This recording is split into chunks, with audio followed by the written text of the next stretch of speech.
So when the Supreme Court ruled in favor of Dobbs and overturned Roe versus Wade, many Christians celebrated and felt like, man, the battle has been won, finally. But the battle is just beginning.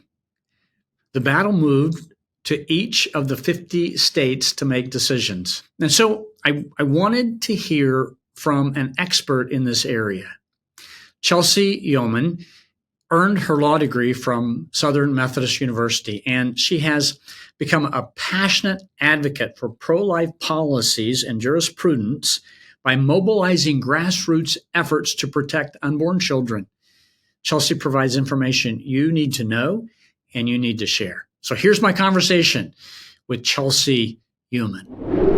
Well, Chelsey, thanks so much for joining us today. We really, really appreciate it. I'm so excited to be with you guys today. Thanks for having me. Yeah, so you are in Austin, Texas. That's right. It's very hot here right now. And how long have you guys lived in Austin? We've been here about 3 years. We were in the North Texas area, the Dallas area for years before that. But, we're down here and I think, our vote's really going to matter in Austin. So that's a great thing about being here. But it's outdoorsy, it's hilly, it's beautiful. It's a great place to raise kids. That's great. And tell us about your kids. I have 3 boys. So I think that God has such a funny sense of humor. I had no brothers growing up, so I am truly learning from the ground up. It's Legos, it's climbing trees, it's full steam. We don't sit down, and it's honestly really, really fun. I laugh every single day at whatever crazy thing they've come up with, but they're young, 3 boys in 3.5 years, so they're pretty close together. Yeah. Chelsey, you have a passion for life and protecting the life of the unborn, and we certainly have that passion here at The Journey. Tell us a little bit about how you got involved with Human Coalition, maybe a little bit about your background, and then how you got involved with this really great organization.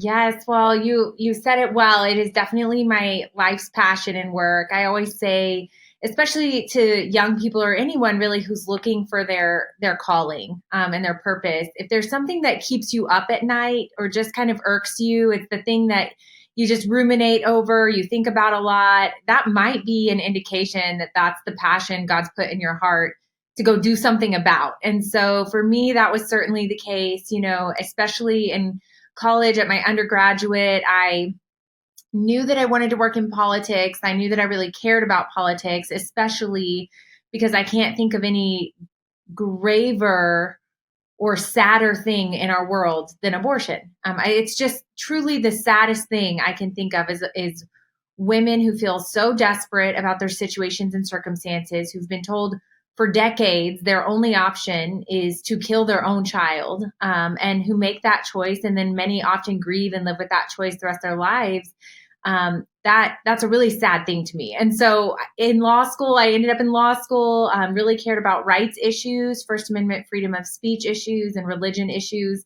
And I had my constitutional law professor said, well, you got to go be a professor or something. You're never going to get to practice that. But God kind of laughs at humanity sometimes when we want to come up with our own plans. And I ended up interning with a group called First Liberty Institute that does religious liberty work, and just worked as free as possible for them and interned free for years until they hired me, essentially, and got to practice for about 5 years there, serving churches, Christian schools, defending people who've been fired for their beliefs, really just loved the religious liberty aspect. And through that, I actually represented Human Coalition and other pregnancy resource centers across the state, almost, I would say, dozens of pregnancy resource centers I was advising. And my heart was always to help them.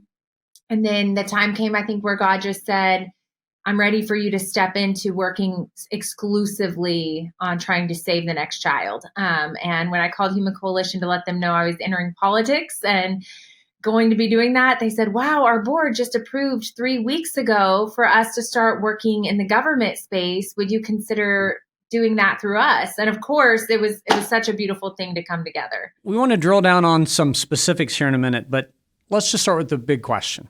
So How did we get here? You think about the early church in the Greek and Roman culture. A lot of girls, particularly, were put out in the fields for exposure or eaten by animals, little baby girls. And the early church would go out and get those girls and raise those. The church has always had this sanctity of life. Life comes from God. And now fast forward, 2,000 years, and here we are, and it seems like the percentage of people saying, yeah, abortion's okay, up to a certain time, that continues to rise. So Chelsey, you're in the thick of this. How did we get here? Yes, well, I think you started in the right place, and that is with scripture and the spiritual side of this, which I think we all know. I think we all as believers understand, that spiritual warfare is real, that the enemy views us as his enemy. But when you really think of the abortion context, you can't separate the two. It's not a political issue. It's a spiritual issue. And the reason for that is I always start with why we matter as humans. We matter because we're the only creation made in the image of God. We're the only creation where he has designed a plan for us. He's numbered our days. He's numbered the hairs on our head. The Bible says he's counted our tears. He collects our tears. His love for us as his human creation is so beautiful and specific and clear. And what bigger way for the enemy who hates God and hates humanity, who God has chosen to save, for him to have us ending our own lives. His path for destruction for humanity, it's not just through sin, it's a physical path to destruction. And so I really want to start there because abortion is the leading cause of death everywhere, worldwide, certainly in America.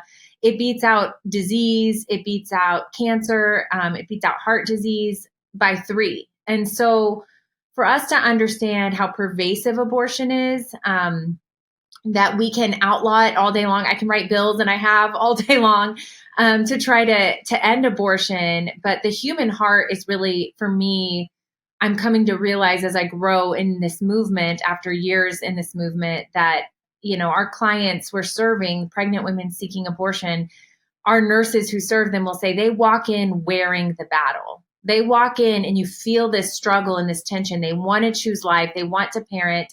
They don't see how. Sometimes they can't see past those struggles, which is where we come in to come alongside her. But that struggle is real. And so when you have a society where death is the norm, abortion has been the norm since Roe, where for decades women have been told, you're not smart enough, you're not capable enough, you can't do this, your only option is abortion. If abortion is the best thing we have to offer women who are struggling, we really failed as a society. But those are the lies that are, I think, when you ask how we got here, it's through those lies. It's through telling women, whether it's shame culture in the church, whether it's wanting an easy path out sometimes for the women. It is easier sometimes in her mind than parenting. Those are the lies that I think have brought us here. I love what you said because I totally agree with it. It's a human heart issue. It's a spiritual issue that has become a political issue. And as you say, you can write all these bills, and it comes down to the human heart. So we want to talk more about that in a second. What I'd like for you to do is give us a little history lesson. So start with 1973, Roe versus Wade, and kind of how that came to be. And then, Chelsey, if you would, move us into the most recent ruling from the Supreme Court overturning Roe versus Wade and moving it to the states, because I think that's where a lot of your work is. Yes, absolutely. So really, in the years leading up to Roe, I think it's important to note that abortion was unlawful in our country. I mean, all of the states, even in the 1800s, recognized that children in the womb were children. Even before the inventions of the sonogram, hearing your child's heartbeat, you could go back as far as our Constitution and say there's a right to life in our Constitution. and that was widely understood and had been, what they would call the common law for hundreds of years. We get a lot of our laws from the English law world. It's called the common law. And it was understood that children in the womb, we got to understand they're human. They're not puppies. Humans have humans and they're alive.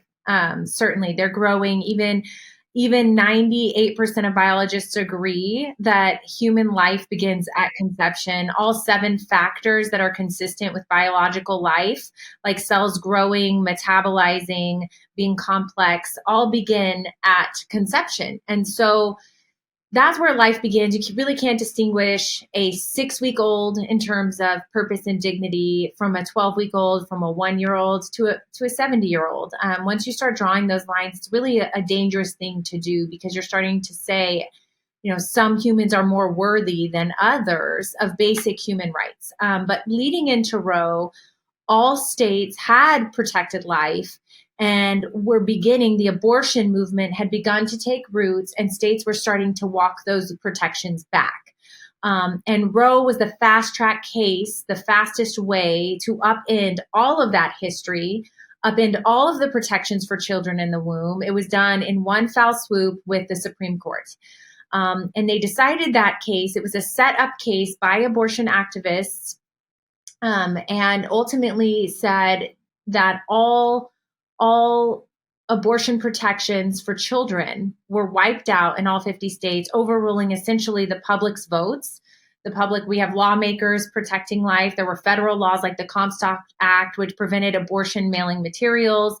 All that was upended, and they kind of came up with their own structure for viability or when life matters. And they really didn't root it in the 14th Amendment of the Constitution, which many legal scholars argue it should be rooted in, this idea of no state shall deprive anyone of the right to life, liberty. You've all heard this. Instead, they rooted it in a gray area of the law, which we've seen then applied in many social constructs, the right to privacy. It's essentially a made-up jurisprudential area of the law. That's how we got here. They said there was a right to privacy. So we live with that for many years.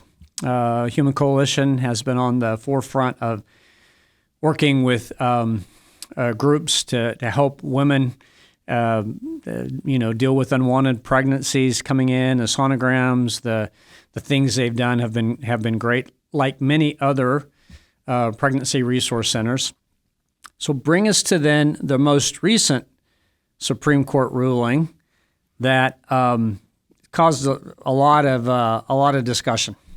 Yes, well, everyone's heard, I hope by now, that Roe was overturned after over 50 years of prayer and work and cases in states trying their best to be able to protect unborn children and being batted down by the Supreme Court. That all was upended by the Dobbs case, which we're really excited about. It did not go as far as establishing what I said, that constitutional right to life, that every basic human right begins at conception, at birth, when you take your first breath, including the right. Chelsey, I don't want to interrupt. Did they leave it then in the privacy, even the new one, the overturning of Roe versus Wade?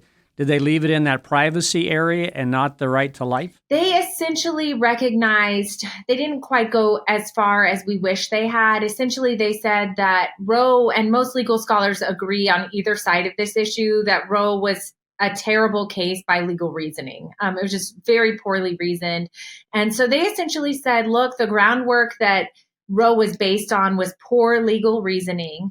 We're going to throw it out, and we are going to give it back to the states, for the states to decide and regulate this area as they always had before Roe. So it is back at the state level. Some of the justices would maybe go so far as to say there's constitutional protections for life, but Justice Kavanaugh made a concurring opinion where he specifically said the Constitution doesn't speak to this issue on either side. And so I don't know that we have a Supreme Court that would really uphold this idea, which is the goal of the movement, is for unborn children to be valued the same as born children. I don't know that we have the Supreme Court there yet, so we do have our work cut out for us, but it is now a state rights issue. That's not to say that the federal government can't get involved or shouldn't get involved. If you think in terms of slavery, which I think is a very good legal comparator, where each state kind of had their own laws or their view of humanity and dignity and protection for minority populations or not. It required the federal government to step in and pass the 14th Amendment to say, look, nationwide, we cannot have a patchwork of states where an entire people group is having a genocide or enslaved or allowed to be treated as subhuman. That is not the freedom that our country was based on. And I think you should apply that in the abortion context. I think that someday we can get there, but it's on us to make laws in the meantime at the state level. And I would hope at the federal level, if we got the right votes, you're going to need 60 in the Senate to pass anything at the federal level. It didn't go as far as you would have liked it to. Is it a good thing? It's now with the states? Yes, I think it's the right starting point. To undo 50, 60 years of that case is going to be a lot, but states were prepared. Since Roe was overturned, you officially have, I believe the count is 14 states now that protect children in the womb to varying degrees. Some of those states are going to have heartbeat acts. Some of those states are at conception, which is best.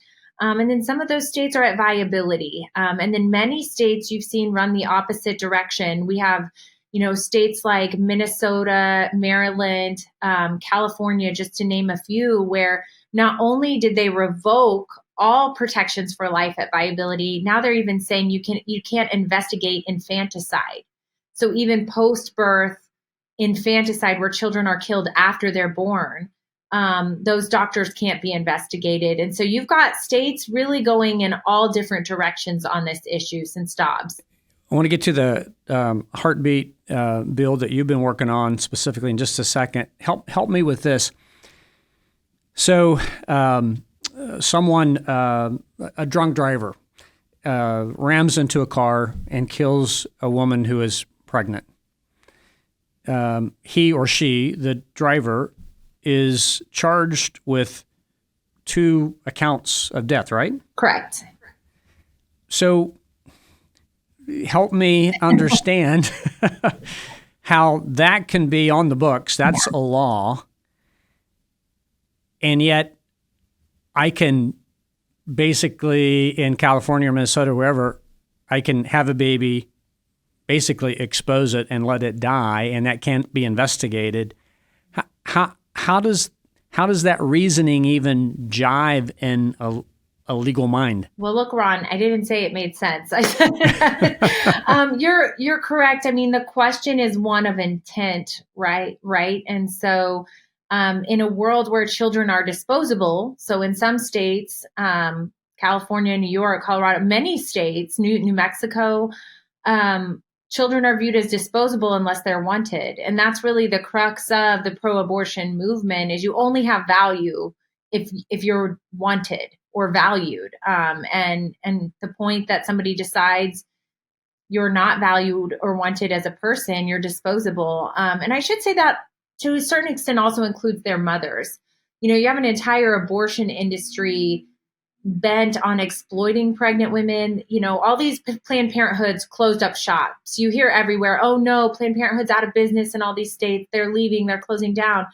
We have more pregnant women than ever in Texas. We would love for them to provide gynecological care for free sonograms, be the gynecologists that they could be. There are pregnant women in need.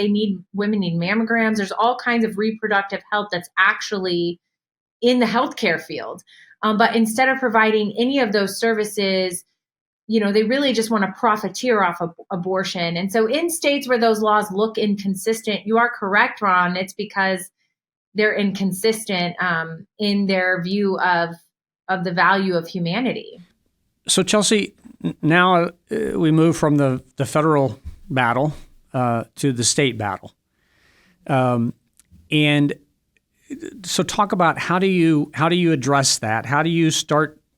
Now you got 50 legislatures, and you got to work 50 different ways. Are you doing different things in different states, or are you taking the heartbeat bill and trying to move that through each state. Talk about that. Yes. Well, I don't want to completely neglect the federal level. I would say one big point to remember at the federal level is the Comstock Act, which you may or may not have heard of in the news over the last year. It's a bill that's about 150 years old, where the federal government said you cannot mail abortion materials. That means the abortion pill. That means the devices and surgical devices needed for the surgical abortion procedure. All of that is a federal crime. And so what we have, that law is still on the books. It's now enforceable after Dobbs. The federal government with the right administration, the FBI could go take down Danco laboratories or some of these. There's two drug manufacturers of the abortion pill, which account, by the way, for close to, the number was 63% of all abortions are abortion pills, where they're just mailed to a woman's doorstep. She never leaves her house. She's not going to abortion clinics. It's at her doorstep. Well, that's still at the federal level. It's still unlawful, a federal crime, which the Supreme Court acknowledged in oral arguments this year in the FDA case. So there are laws on the federal level, but they're just not being enforced. And so what you have at the state level is what you mentioned. It's this patchwork of advocacy where, if we have a state like Texas, where we protect, and many states protect children from conception on, now it's time for those states to look at this abortion drug and say, what's really happening? Abortion drugs are being trafficked. We've identified 30 unlawful abortion providers who are mailing drugs into states. Women aren't getting sonograms. They don't know how far along they are. They're not being told they could hemorrhage or complications could arise. They're not told how to prevent an ectopic pregnancy rupture, which could be deadly. It's a really negligent thing. It's mailed to her doorstep, and she's left all alone without any care from a doctor, having her abortions at home. And that's in states that protect life. And so it's really, my advocacy efforts right now are focused on that. How do we hold these drug manufacturers and distributors accountable for the harm they're causing and the death toll that they're causing in states that are unlawful? We would like to see, of course, states that are protecting at heartbeat, 12-week pain, when children can feel pain around 15 weeks. Some states protect children then. We would like to see those states be really bold and know that it is a worthy cause to protect children and not get into the political. Sometimes they're scared by the political dynamic. And I think there's a lot of fear mongering for politicians on this right now. Talk about the heartbeat bill. Is that the 6-week, kind of the 6-week abortion ban? Am I getting that right? Yes and no. So heartbeats for babies can start anywhere about 5.5 weeks to 8 weeks. So it's not necessarily a gestational age. It's really when the heartbeat begins. But that was a tool that we utilized in Texas before Roe was overturned, because up until that point, no state had been successfully really able to protect children before about viability or 20 weeks, when a child can live outside the womb. They were then protected in many states. But really, as a launching point, the beginning of that bill was important because it was the first bill under the Roe regime to protect children before viability. And we did that in a really unique way.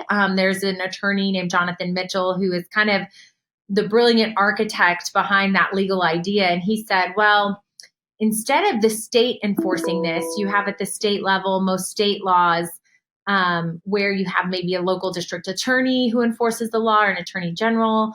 We're going to leave it to the people and allow just private lawsuits. If you hear of an abortion provider who's providing illegal abortions, killing children who have heartbeats, you can sue them. And it was really effective. Overnight, for the first time since Roe, you had all abortion clinics in Texas failing to provide abortions. They complied overnight, and it was a really useful tool that we didn't know Roe would be overturned. We never knew that the Supreme Court, we were hopeful that something like Dobbs would come around, but it was before Dobbs. And so to say, we're going to, in a state like Texas, start protecting as fast and hard as possible these children from abortion. Let's find some unique legal tools to do that. And it worked. So that's that's an area now that we want to see. I have a bill that we're going to advocate on the chemical abortion side to start using that private enforcement lawsuit method, because we've seen it work. It withstood Supreme Court scrutiny when it was challenged. And it's a really strong legal premise to say we're going to allow fathers, grandparents, mothers to sue for unlawful abortions. Chelsey, help us think through this as Christians, right? So it's a spiritual issue, and we don't want any abortions to take place because we believe God's in charge of life from the conception to the last breath. From a political side, we want movement to take place, right? So help us think through. So there may be some people who say, okay, it can't be a good bill unless it just outlaws abortion completely. Other people would say, well, we want to get there, but can we take a couple, smaller steps along the way? So a heartbeat bill at least gives us, some protection against late term abortion. So as a Christian, how do we think through those two viewpoints? Does that make sense? Yes, it's a hard question. I think a lot of people grapple with it, and even among Christians, I don't think there's consensus on when a child is valued. To be honest, some Christians say, "Oh, maybe around a heartbeat." Some I've heard still refer to, some of the dehumanizing language. Oh, it's just a fetus. It's just an embryo.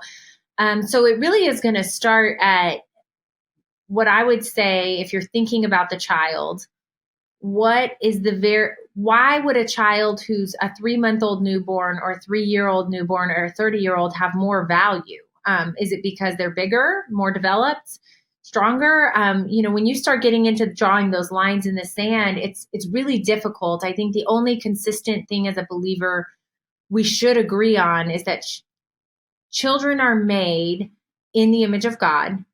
And that process begins at conception. Biologists agree it begins at conception. It's a human living child. So then the question becomes, how far will we go to protect humanity, especially an innocent child from death? And so you've got to start grappling, I think, with your own theological perspective on that. Why do you think a child has more value, in the third trimester than the first? There's not really a consistent theological or philosophical reason for that, other than they look more like a fully formed baby. But I think that we should challenge ourselves on that.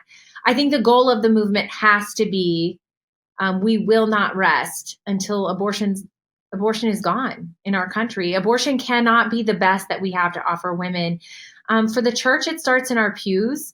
We know that, I believe the statistic is 1 in 4 women who have an abortion are going to church actively. So this isn't an out there problem. This is our community. It's our sisters, our daughters, our cousins, our mothers. And the church has a lot of healing to do on that issue. In a world where pastors don't want to talk about this, they want to dismiss it as political.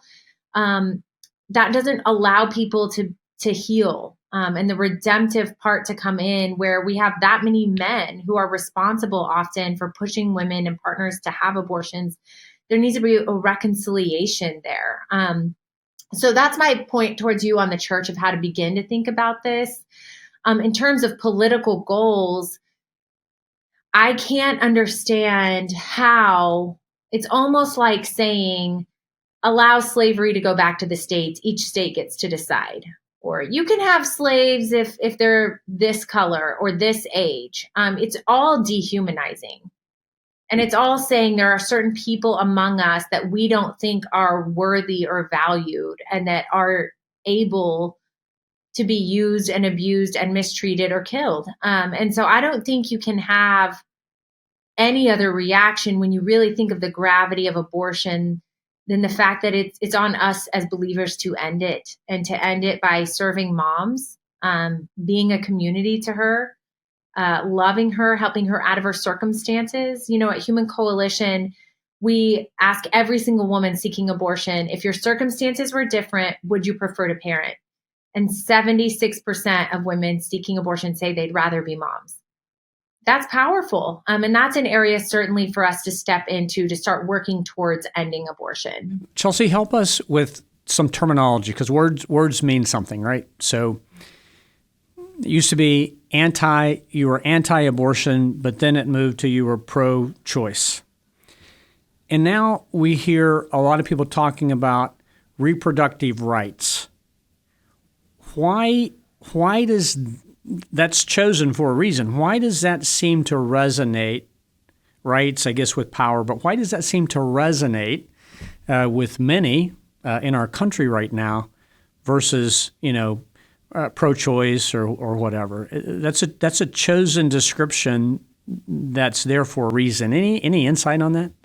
Yes, well, I think there's one commonality around this issue that on both sides people agree on, and that's we all want to see women cared for. I think on all sides, everybody wants to see women who are having children in safe environments, with the lights on, food on the table, where they have jobs and stability. We all want to see women thriving. None of us want to see women suffering. And so I think that the left or the pro-abortionists really prey on that idea and say the only solution for her is for her to end her reproduction, is what it is, to end the life of her child. They're not providing community resources to help her get a job. They're not helping her out of an abusive situation with a boyfriend. They're not helping her make rent or find safe housing or childcare. I mean, the list goes on and on. These are real women with individual stories, individual challenges, just like you and I, who are really struggling, some of them. A lot of them are at the poverty line or right below it. And so the solution is abortion on that side, but they have to sell it and package it so it seems a little more warm and fuzzy and compassionate for all of us who actually really care about women. And so I think they do that by using the terminology you're referring to, reproductive rights. It makes it more about autonomy and her choice and her body and freedom. And the idea of freedom is something I think we all care about, right? We all want to say we have our own dignity around our lives and are not dictated what we can do with our healthcare. The difference is abortion isn't healthcare. So healthcare heals, do no harm. We all hope that our doctors take the Hippocratic oath not to harm us. But abortion is in and of itself harmful. It ends the life of a child. And so you can't classify it as healthcare. You can't classify it as real medicine. They've got to find a way to package it. And they've always done this. What you're alluding to, Ron, is this idea of rebranding. I always say they originally called it, it was feminism. It was about her choice. They've just done a series of rebrands of abortion. But when they do that, you'll note they're never talking about what abortion is. Ask them, what's an abortion? What's the procedure? It's violent. It's messy. It's hard for her. It's traumatizing for the mom. And anxiety rates go up after, depression rates, substance abuse rates, suicide rates. I mean, women who have abortion in some countries, in Finland even, are 2 and 3 times more likely to die within the years following their abortion from an accumulation of her circumstances are already tough. And often the abortion pushes her over the edge. And so they have to rebrand it as something compassionate and loving, because I think human nature, we can be compassionate towards women. It's just not the right answer. It's the violent answer. The right answer is serve her. It's care for her. A lot of believers, they get it, right? They know that life begins at conception. They're pro-life, and they want to share that appropriately. They have a lot of friends who aren't. And as soon as they begin the conversation, they're going to hear, wait a minute. You know what's coming next. Wait a minute. What about rape and incest? Even in those situations, if you're going to be consistent, you're still pro-life. Help us answer that question.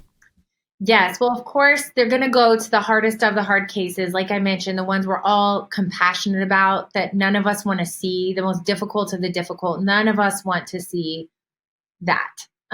It's heinous crimes against children sometimes we're seeing in our communities. And so I think we have to start understanding that with that compassionate answer that it is devastating. And you have to ask yourself, how do we help these women? Because as I mentioned, abortion does not help women. Abortion also hurts women. It's, as I mentioned, 1 in 3 have PTSD, post-traumatic stress syndrome, from their abortions. It's actually the same as the miscarriage rate. It increases the likelihood of future fertility problems, including miscarriage. You've got to think of the depression rates, the suicide rates. What those women and girls need is counseling and care and therapy and assistance, and as much community support as possible in those moments, not abortion. And at the end of the day, to say that even children born in the most difficult of circumstances are innocent. They're innocent children. And no matter what circumstances any of us are brought into, whether we were born into poor homes or wealthy homes, homes with abuse or not, wouldn't you all say it's better that you were born, right? Isn't it better to have lived? And so a child who is created in such a criminal and terrible way is still a child and is still innocent, and is not deserving of the death penalty for the crimes of the father. And that's where I would say, but yes, it is difficult. We have to acknowledge the pain that those situations cause. But to say, allowing the child to live, go 9 more months, 6 more months, let that baby be born. And there are some really incredible testimonies out there, if you look them up, of people who are children of rape, who were adopted and raised and have incredible lives and testimonies that are so purposeful, right? Someone's value isn't determined by their circumstances. Whether or not these statistics are right or not, I don't know, but from the media we get, there's a higher percentage. I think it's in the 60% now who say abortion should be, at least at certain times legal. For a believer, it can get pretty discouraging because we hear what's being said. It seems like sometimes we're in a losing battle. Now, I get it. It's a spiritual battle, and Satan is always going to be on the prowl, right? But you're in this thing at details that most of us aren't. So a couple things. What should we know? What should we know that being in it every day, that we should know, just that as Christians we should be able to have conversations with, and give us some encouraging news as we look toward the next weeks and months? Well, I'll start with the encouraging news because I think we're in a season as the church right now, as I look around, including in the world, where you're seeing thousands of baptisms in Paris. You're seeing thousands. I heard 1 million Muslim converts have happened in the Middle East in recent years. You're seeing a move of the Spirit. And I think in this moment that is daunting, God has told us what to do, and that is to stand. He says, stand in the face of evil. He said, I've just called you to stand. It's not always, we know that this world is going to get more chaotic. We know it's probably going to get a lot more evil. The days of Noah, I think, is how it was described in the Bible from Jesus. So we know he's told us it's going to get hard, but we as believers, there is such a certainty and a confidence that can come from a pure and righteous cause. And nothing is more pure and righteous than protecting vulnerable children and their mothers. And we can stand firmly in that. We can have confidence in that. I will also encourage you that your elected officials want to know how you feel about this. The other side is very loud. They have, of course, media and politicians and Hollywood, they've got all the platforms and microphones they could. But I did speak to actually he was a senator and he was a Democrat. And he said, I'm personally pro-life. But in my district, I don't hear from the churches. I don't hear from the pro-life people in my district. It was a very predominantly Catholic district. He said, I hear from the same 25 feminists who show up with bullhorns and on the picket line, call my office nonstop. And so that's who I listened to because they were the loudest, even if they weren't the biggest. And so I would say that to us as we need to call our members. We need to support them. If they are pro-life, donate to them and say, I am going to vote for you and donate for you because you will protect women and children from abortion. And be as vocal as possible. Call them every week. Send them emails. If you see a piece of pro-life legislation going on in your state that the media is going apoplectic about, because they will, encourage them, send them letters of encouragement, thank them. Texas and I think nearly 11 other states have alternatives to abortion programs where they're funding pregnancy resource centers to care for women. Tell them that that is a good and righteous thing to do. So that's what I would encourage everybody to do. I think your members want to know if they make the right decision, if they vote the right way and they pass the right protections, you're going to be there. You're going to be there and show up and vote for them and support them. Okay, one more thing. And again, so much appreciate your time today. Is there anything else we need to know as we think through this, as we pray through this, as we vote, as we talk to our friends? Anything else we need to know that we haven't talked about so far that would be really helpful in this conversation? There's so many things. I think one would be that 80% of all voters agree that women need resources who are seeking abortion. That's a common ground. It's an easy way to talk to people about this issue. Really, we're only seeing one side. The Republicans tend to vote and support those programs for pregnant women in need. And so we want to see that expanded, and calling your member to advocate for that, say expand care for pregnant women. That's a great way to talk around your kitchen tables that kind of diffuses the heat. And there's really a network of 2,700 pregnancy resource centers in our country ready to go. We're serving women. We've been around for decades. It's always been foundational to the movement. And then the final thing to know is I think that a lot of nonprofit pro-life groups are struggling right now. I think that there's been a slow on donors. There's been a slow on engagement, a slow on support. I think everybody did a victory lap after Roe, rightfully so. After Roe was overturned, everyone was very excited. But the wells are drying up for a lot of nonprofits in these communities. And just to say, how is your church serving these women, and are they, and what are the women's needs in your community? Because there are a lot of pregnant women out there with a lot of needs. And if we, the church, don't step in to fill those needs, you better believe Planned Parenthood is within walking distance, ready to kill her kid. And that's kind of how they've operated. So I would say to encourage our movement to continue to push forward. The abortion rate, final thing, I know you said one thing to know, but there's so much. The final thing is the abortion rate was the highest in the year after Roe was overturned. So last year, the abortion rate was the highest it's been in 12 years.